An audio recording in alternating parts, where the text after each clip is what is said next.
Hospital सरकारी और इलाज प्राइवेट। वाह साहब, कमाल का मॉडल है पीपीपी। नमस्कार, आप देख रहे हैं राष्ट्रीय पंचायत। इस रिपोर्ट में बिजनौर में जिला अस्पताल के डायलिसिस सेंटर में बिजली गुल होने से हुई सरफराज की मौत के प्रकरण से जुड़ी जानकारी आपके बीच लेकर आए हैं। खबर के शीर्षक को सुनकर आपको जरूर लगा होगा कि ये बात कितनी अजीब है, क्योंकि सरकारी अस्पताल में इलाज की सुविधाओं का प्राइवेट होना जल्द से आम आदमियों की समझ में नहीं आएगा। मतलब बिल्डिंग सरकार की, चिकित्सा सेवा से संबंधी उपकरण भी सरकारी, डॉक्टर के अलावा अधिकतर अन्य स्टाफ भी सरकारी, लेकिन मरीजों का जो इलाज किया जा रहा है वह प्राइवेट है। आप सोच रहे होंगे कि यह कैसे संभव है। इस बात को कुछ इस तरह समझते हैं जैसे बिजनौर जनपद में नजीबाबाद की चीनी मिल सरकार और किसानों सहयोग से संचालित हो रही है, इसलिए उसे सहकारी चीनी मिल कहा जाता है। इस मिल को ना तो सरकारी कहेंगे और ना ही प्राइवेट, बल्कि सहकारी यानी सरकार और जनता के सहयोग से चलने वाले संस्थान अथवा प्रतिष्ठान। ये बात दीगर है कि ये सहयोग या हिस्सेदारी आम आदमी की नहीं बल्कि पूंजीपतियों की होती है। ठीक वैसे ही बिजनौर के सरकारी अस्पताल में स्थित डायलिसिस सेंटर को भी सरकारी और प्राइवेट कंपनी के सहयोग से चलाया जा रहा है।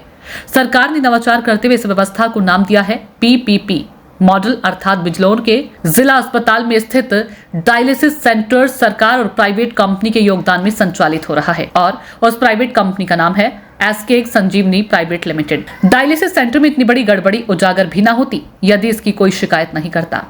बताया जा रहा है कि किसी ने बिजनौर के सांसद प्रतिनिधि विजय चौहान को इस गड़बड़ी की सूचना दी, जिस पर विजय चौहान ने अस्पताल पहुंचकर वहां की अव्यवस्था देखी और उसके फोटो खींचकर मुख्य विकास अधिकारी पूर्ण बोरा को भेजते हुए अवगत कराया, जिस पर सीडीओ ने पहले तो अस्पताल की प्रधानाचार्य doctor Urmila Kalya, CMS doctor Manoj Sen और डायलिसिस सेंटर चला रही कंपनी के कर्मचारी को अपने ऑफिस बुलाया। उसके बाद जांच के लिए अस्पताल पहुंच गए। निरीक्षण के दौरान वहां की हालत देख सीडीओ भी हैरत में पड़ गए। उन्होंने प्रधानाचार्य से डायलिसिस सेंटर से संबंधित रिकॉर्ड और दस्तावेज जब्त कर लिए और मामले की गहनता से जांच करके कार्रवाई के लिए जांच आख्या जिलाधिकारी जसजीत कौर को भेज दी।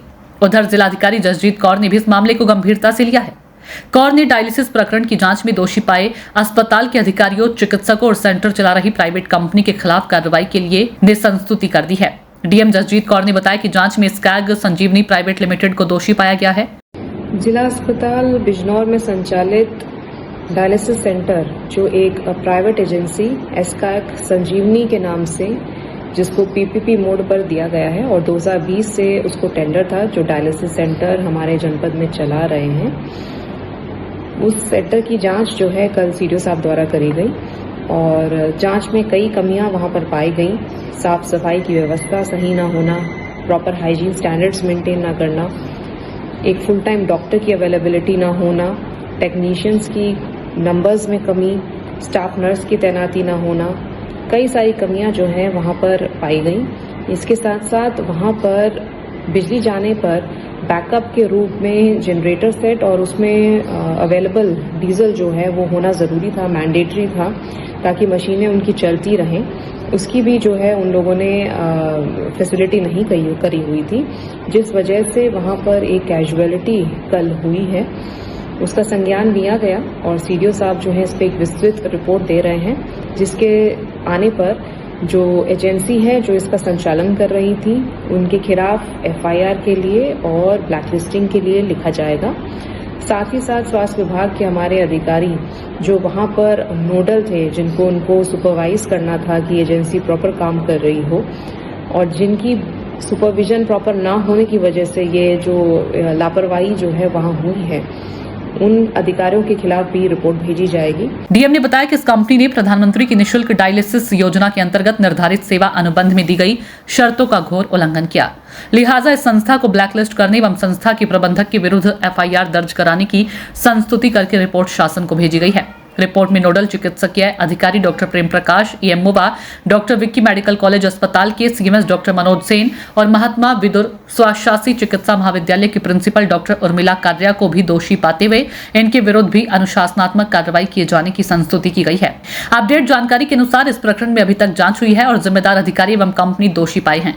कार्रवाई की बात करें तो अभी सिर्फ कार्रवाई की संस्तुति की गई है, कार्रवाई नहीं।